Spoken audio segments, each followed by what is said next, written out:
Awesome, great. So it's right 10 a.m. In Calgary time. So good morning or afternoon, everyone, depending on where you are.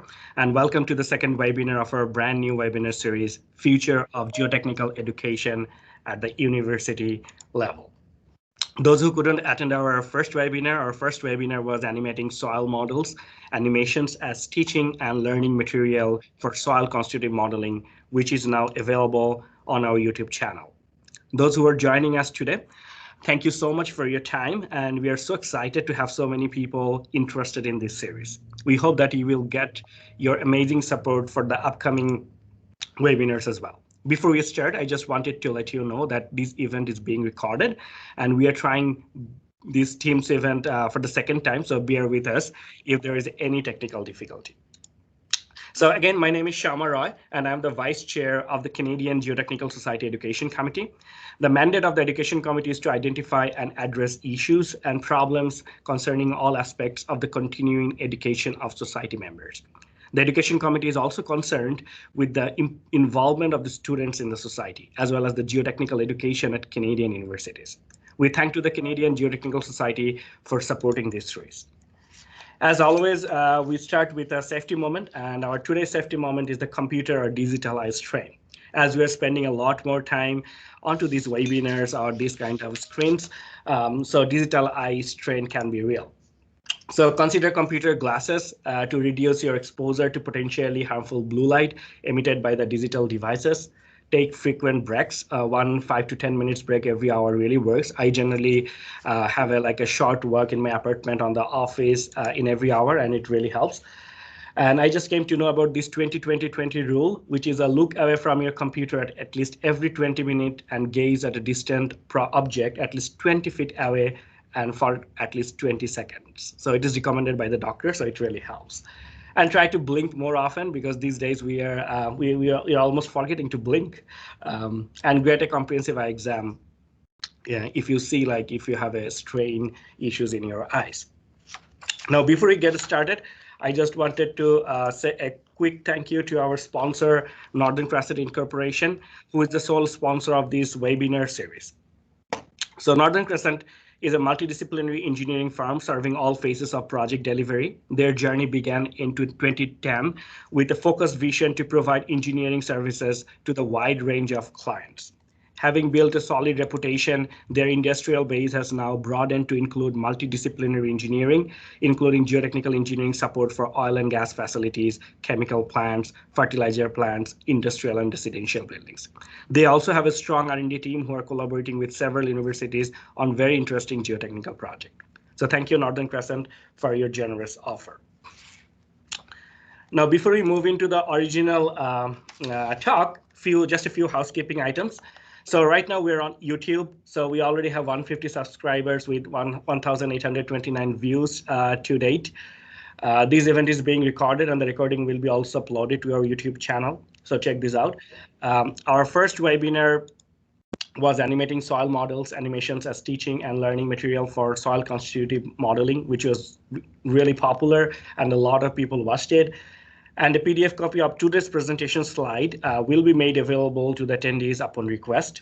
And if you have any questions regarding the lectures, there will be a short moderated questions session after the talk. We'll try to answer most of the questions, but please type your questions in the chat box, and we'll make sure that we'll try to answer your questions. And also our next webinar, we have also fixed our next webinar. Our next webinar will be on April 20th, and the topic is quite exciting as well. The topic would be geotechnical engineering automation, developing improved insights in ground data with Python. So please keep an eye on our...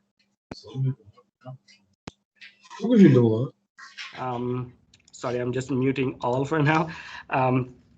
Yeah, so please keep an eye on our LinkedIn channel, and you will get all the details. Now, we'll just go back to our main presentation today. So we are very pleased to have Dr. Hamid Layssi, today with us.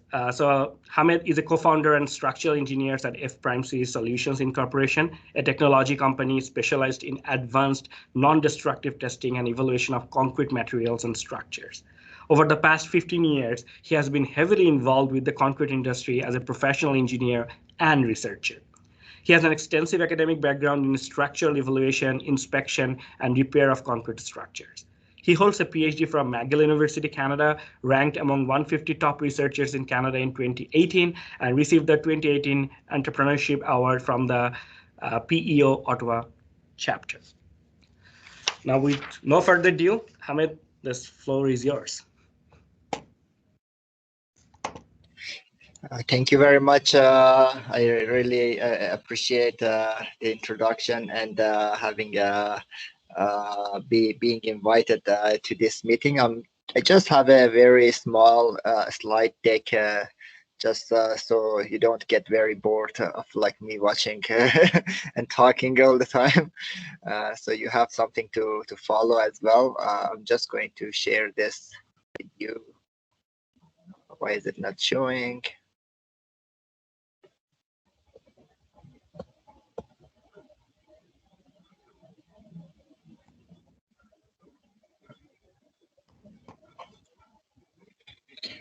Okay, can you see my screen? Hamid, I cannot see you. Yeah, I can see you now. Okay. Great. Thanks again for having me in this exciting event, and I hope I'm not too disappointing because just a little bit about myself. I'm a structural engineer by profession, so I might not be 100% aligned with this line of presentation, like being mainly focused on geotechnical education. I'm 100% sure there are many more professionals out there that are much better suited to these events. But I think I have a few tips, maybe that can help you from your journey from student life and graduate life to later professional engineering and academic career if you want to have one.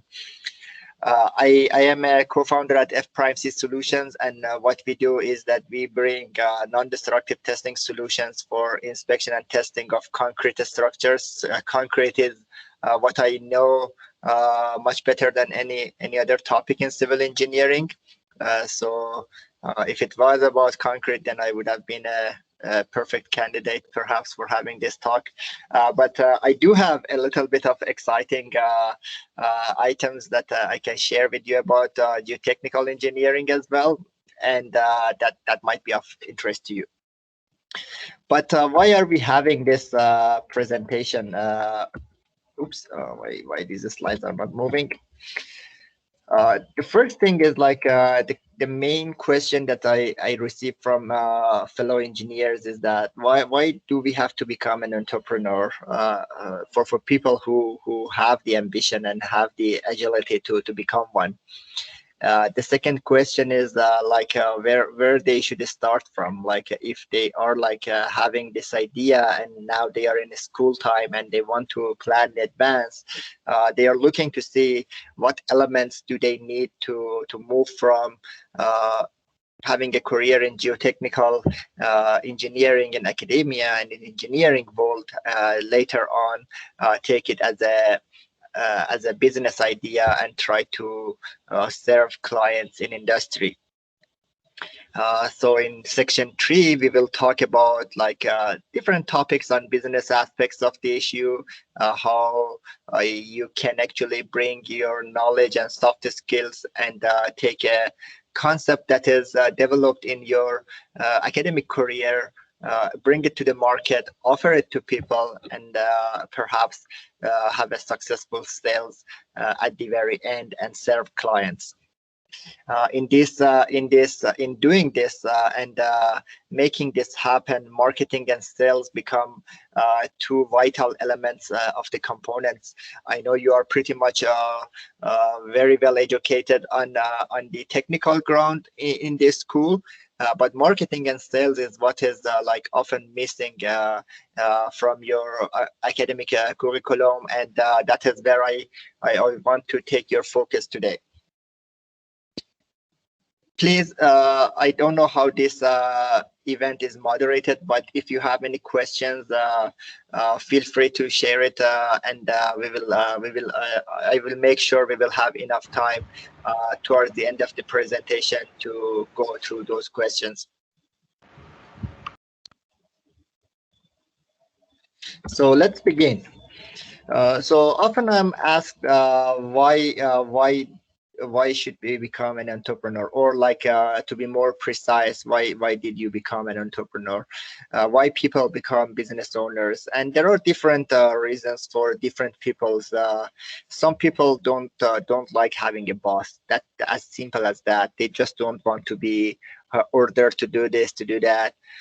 Others like myself, they easily get bored like of doing same thing every day. So imagine yourself like designing a foundation for like every day for a span of year or two. Some people can take it, but it is not meant to be for everyone. Some people are too creative. So when you're too creative, often workspaces are not like designed to accommodate too much creativity. So they want to, because they want to optimize processes, they have to bring everyone to a level, and then there is a concern with some too creative people that they don't really fit well in those type of ecosystems. Some people can't keep a job. Some people are like simply addicted to risk. So they are risk takers. When there is no risk, they hate it. And some people like it for money. Like when you are a business owner, you are opening different avenues of revenue making, and some people like that. Some people don't, and prefer a steady life in like being an employee. And there is no good thing or bad thing about it. It's just like you have to understand why you want to do this. And if you have a why, then I think you will be very well positioned to tolerate and any inconveniences that you may face in the process.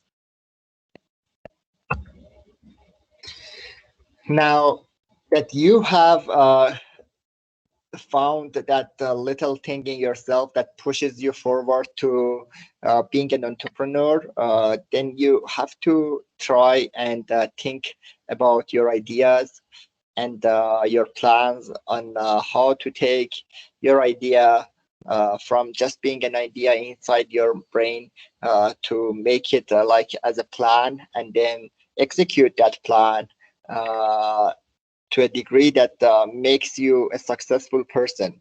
And success can be different. Like success for certain people, it means only financial success. For some people, being happy when they create a value for like other people, that becomes success. So you have to understand what success means for you, because like at the end of the day, you will be judging yourself and the level of accomplishments that that is there. And if you don't have good benchmarks to assess your success, then it will become very complicated.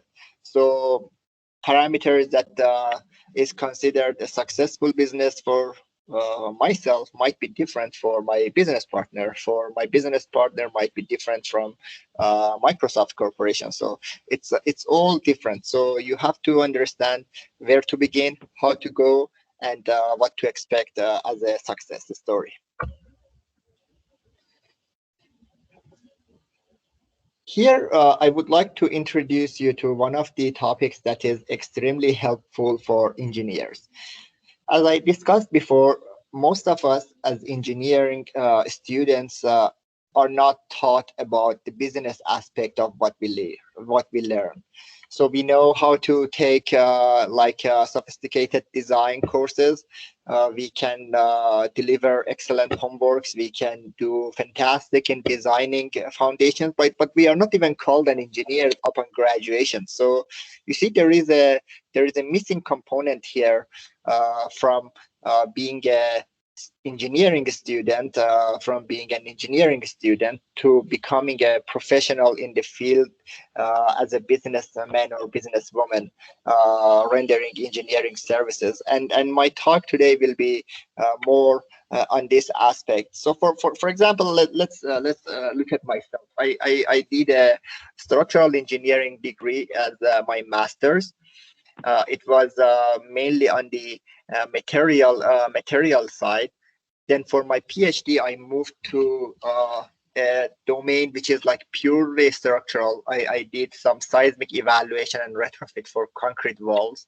It was like nothing material. It was 100% like structural design and evaluation and modeling, numerical modeling, simulations, and earthquake engineering. And then I began my engineering career as a research and development engineer, and tried to develop some devices for testing and inspection and testing of concrete. And then I ended up being a business owner, where with my business partner, we are designing and developing devices for testing concrete structures and geotechnical engineering aspect as well. So the first product that we have in the market right now is a device that is normally used for geotechnical engineering and geotechnical investigation. We evaluate the quality and integrity of concrete piles using our first product.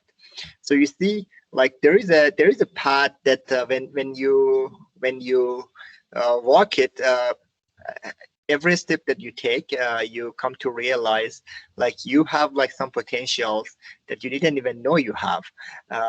But in order to be a successful person, you have to know how to take these steps. And I think business model canvas is an extremely valuable learning for you. So if you are already familiar, that's great. If you are not and you have an entrepreneurial mindset, I extremely recommend to study this and learn how you can design different aspects of a business model. Here in this canvas, we have a couple of different elements. At the core is the value proposition. So whatever you do, people will ask you why this? What problem are you solving? For example, you are in geotechnical engineering. People are going to ask you, why is this process better? Why is this simulation or analytical solution for this particular problem better than the other one? And you have to have a tangible parameters to answer those questions. Some people will say, yeah, my algorithm can be 20% faster. Another person can say this is going to be more reliable, the results and the outcome, or more accurate. So these are the value propositions that you are offering. When it comes to, for example, the device that we have manufactured, iPile, what we claim is that we say iPile is the most innovative device in its category, mainly because it's an expandable platform. So you can bring on, add new features on the go. Unlike previous devices that you had a solid firmware designed and developed, and each time you had to change, you had to send the device to manufacturer. We are now thinking like Apple and Google. So on the go, engineers can upgrade the software that they are using, and it's not going to be as difficult as it used to be. Now, with this, there are like a couple of elements with regards to cost and profit. So these are the two important elements. So everything that you do in your business will have a cost and will bring a like profit to your organization. So you have to identify key activities in making or developing the product or the solution that you have. And for doing that, you will need different resources. You will need like money. You will need like people to do it. You will need advisors. You will need connections. On the profit side, you have your customers, and who are you planning to serve? Let's say you develop a like new algorithm for solving like slope stability. There are so many different like other softwares in the market. Who are you going to support? Who are you going to serve? If you know your customers and the persona that you are going to serve, it's going to be extremely valuable because you know who you are going to talk to. And when you know who you are going to talk to, you can customize your solution to serve those people the best. In order to reach out to your customers, there are different channels that you can do. Like traditionally, engineers tend to go to conferences, to technical seminars, to webinars, to chat and mingle about like the solutions that they have. Nowadays, it's totally different. Like especially after COVID era, many people attend like webinars or like technical demos online. So social media has become a very key element in the channels that you build between yourself and your customers. At the end, we have the revenue streams and the cost structure. So everything that you do will have a cost. You want to have a website, there is a cost. You want to run a like marketing campaign, there will be a cost. You want to hire an electrical engineer to design a product for you, there is a cost there. And then there is revenue stream. Like if you have a software, you can sell it to people. You can lease it to people. You can go with a subscription model. So all of them will create revenue. If there is a software, you can also provide training. So there is a training revenue as well. There is an after sales support revenue stream. So when you sell a solution and people is already buying into your solution, they want also upgrades. Like over time, you have to upgrade your platform. For that, the technical support that comes later is also a revenue stream. So as you see, like business model canvas somehow helps you materialize your ideas and give you a roadmap to execute them. Now, many engineers ask me like, should they go with a product or a service? It doesn't really matter. Like if you are like thinking about growth and scale and an entrepreneurial mind, then product might be more suited in terms of scalability, because once you develop a product, a software or a hardware, you can just focus on selling and expanding your customer base. While with services, it is a little bit more tricky because service is very dependent to engineers, and it's still a very human it requires human resources. So in order to scale service, you have to bring more people, and in order to bring more people, you also increase the cost. So I would say like with services, you are kind of looking into a linear growth, while in product you can have an exponential or hockey stick growth. So once you develop, you can focus on the sales. Like imagine, for example, a product like Facebook, or a product like TikTok. So you develop them first. There is a huge cost in order to develop that particular product. But once you develop, you don't have a development cost anymore. Now you can focus on sales and expanding the number of people who use your platform. And because it is scalable, because you have built a product that you don't need to see the customer. But for service, it's slightly different. If you want an office in Edmonton, I have to come to Edmonton and create an office there. If I want to also be available in BC and offer my clients in BC, I have to have an office in BC. And that is why you see consulting offices all over the country from coast to coast to coast. But when it comes to product, you don't really see a Google office in every city, in every country. And that is the beauty of having a product. So whatever your solution is, always think about if you want to sell it as a product or as a service. And now there is a argument here, like most people in engineering can start with service, because the upfront cost in service is relatively low compared to product. Because if you want to design something like Plaxis, it will get all your budget and your money, and you don't even know if by the time that you finish developing it, anybody is going to buy and pay for it. So most people in engineering, even these companies, they start as a service provider. They say, yeah, come on, we have developed a new algorithm in slope stability analysis, which is like 10% more accurate, 30% faster, and that is why you should buy it from us. As they go forward with their customers, they expand the number of customers, and at a certain stage, they will be able to convert this service into a product. And service-based products are very popular among engineers. So you can package your service in a way that looks like a product. So people don't even realize they are buying a service. They think they are buying a product, but your engineering is very well integrated into your service and your solutions, that people can accept it as a product.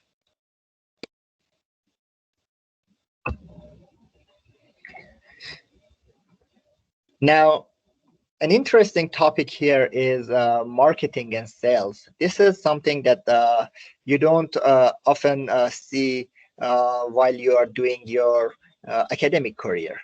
When you are like a PhD student, or when you are a master student doing a thesis at the school, your prof is like really there is a low chance that your professor asks you to design a website for it. There is a very low chance that they ask you to develop a like social media campaign for it.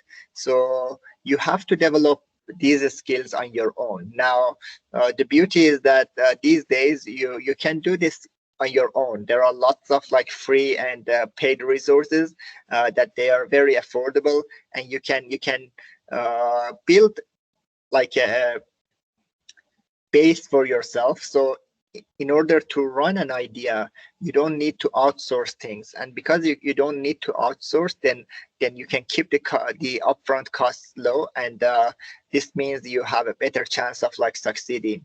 And then you can have like ideas verified and tested and checked, and see if customers are willing to pay for these type of services.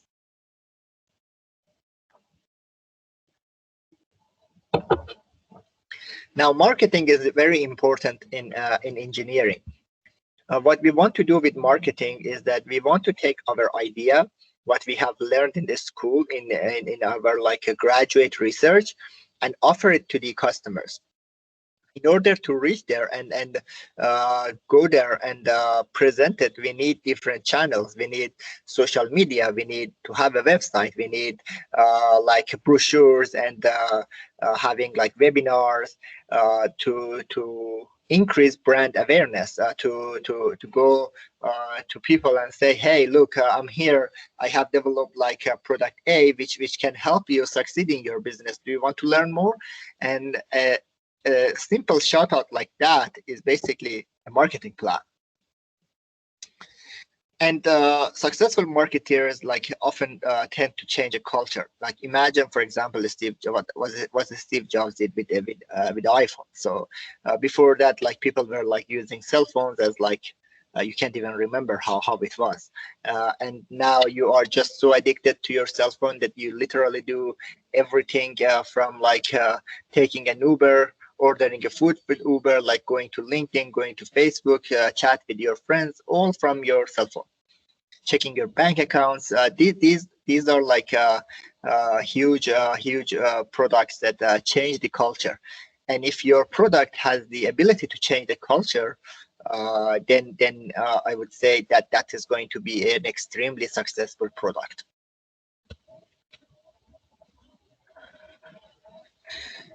There are different marketing methods, and I don't want to make this too technical about marketing, but Basically, you are looking into inbound marketing and outbound marketing. Inbound means like people come to you and they find you through your website and your social media platform, or it's outbound marketing. So we go there, we like roll out brochures, we send out emails, and this is we go to the client.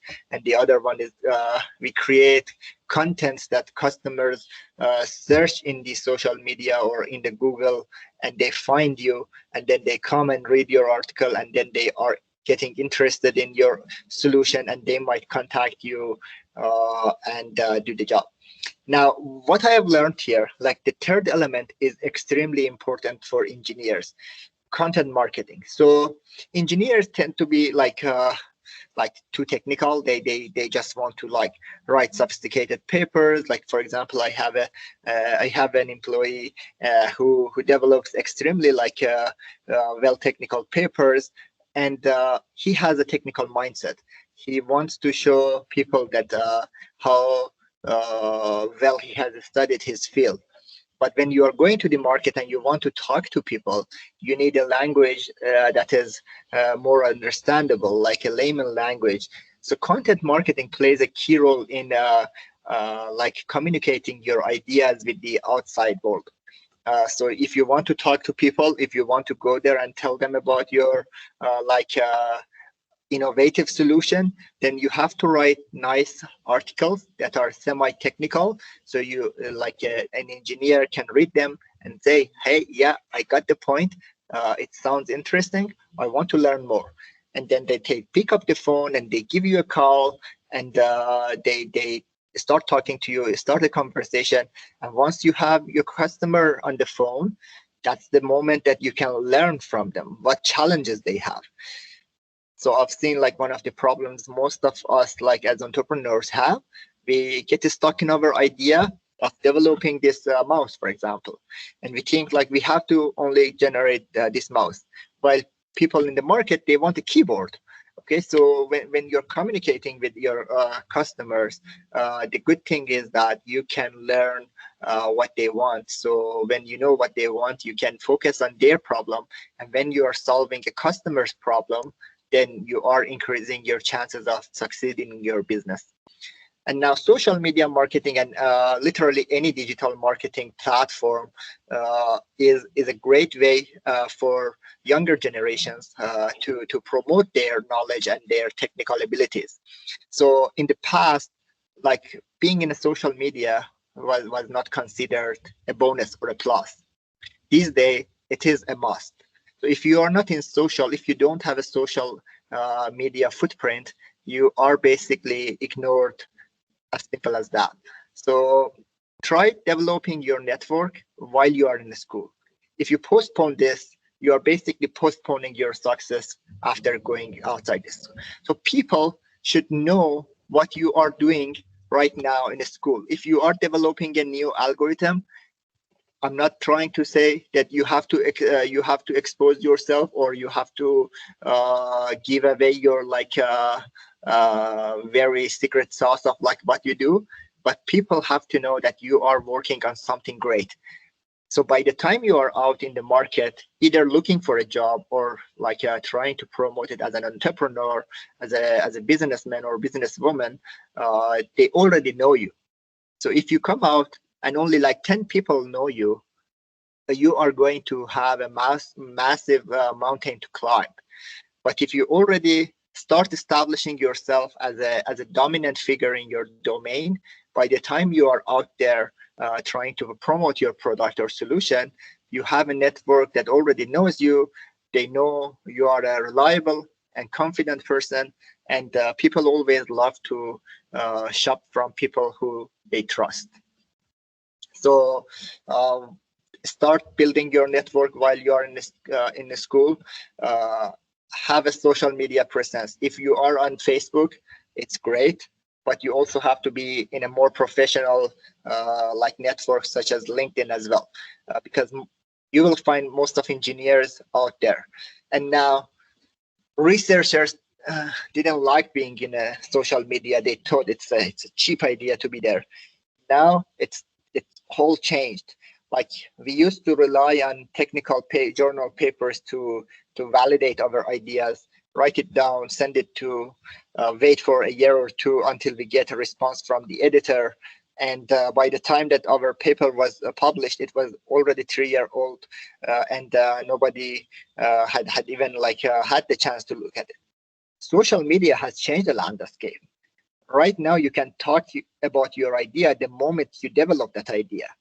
You can take it to the market. You can check it with your customer. Like nobody is better than your customers about the solution that you. If your solution is valid and can pass the test of like your customers, it will definitely pass the test of your editor and reviewer as well. I'm not trying to say you have to publish garbage, no, but when you start like publishing about your engineering experience, the problems you solve, how you solve them, what is the challenges, if you are developing a mathematical code to solve a problem in geotechnical, then communicate it with customer, because they read. If they feel this is important, they will let you know, they will contact you. And if you receive no response, then it means most probably either your solution is too early, like you are developing something huge that nobody really knows about right now, or you are doing something wrong. So you can adjust in any case. So if you are doing something big and others don't know about it, you can try educate them step by step. And if you are doing something wrong and you are already developing something that has been developed in the past, this is the best way, the quickest way, and the cheapest way to fix it and to find the right path. Now, one of the things that I would like to you to pay attention to is product demo. And as I said, product can be a software, it can be a hardware, it can be an engineering like solution. Like it doesn't even need to be like something that has to stand out outside you. It can be yourself. It can be an idea that you can do. The best thing is like a demo. A demo, if you can connect with your network, your connections, and say, look, I have a solution. I'm looking for a chance to present this to you and show you why I believe that this solution is better than your current solution. People will love this. And people who attend your demos are the best people to judge the success being your product in terms of quality. And you can learn a lot from them.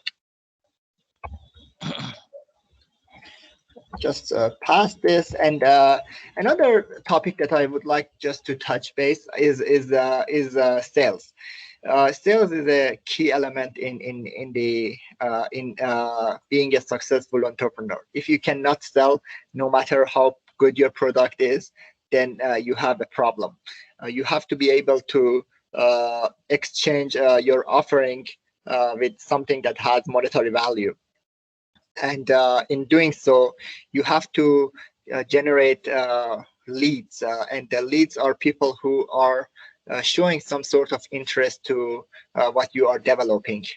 And these leads will be the people who you have to take through your sales funnel, nourish them with information, try to get their feedbacks, see if they are ready to move along this. Some people will leave while you are going through from step 1 to step 7, and some people will stay to the very end. And that is how you educate them, how you stay with them, try to understand their problems, try to customize your solution based on their needs, evaluate their needs, and then go to the negotiation phase where you are negotiating the cost of the solution with the customer, the value of the solution basically, and then the closing. So every case that comes to your funnel, you have to treat it very well. Everybody is potentially a customer. So either they buy it right now or they buy from 3 years from now. You have to treat them very well, and you have to have a plan for different type of people who get there. So the qualification process is basically going to show you if these leads are are going to be converted like in a short term or a long term, what are their needs, and how you have to keep your communication going on with these clients and prospects. And now I know you are all engineers and you are very good with numbers. And aside from all the numbers that matter in engineering role, analytics of like people who contact you is even more important. Like if you have a website, you want to know how many people come to your website. If you have a like LinkedIn, you want to know how many people are getting engaged with what you share and you create in your social media. If you have income and if you have like cost structure, you have to have a very good idea of how much you are spending and how much you are earning. This is an important, is like I would say this is the most important like numbers that you are going to work with as an entrepreneur. So as you see, like in moving from an engineer to an entrepreneur, your analytics also change. So at the early stage, you are very focused on your product.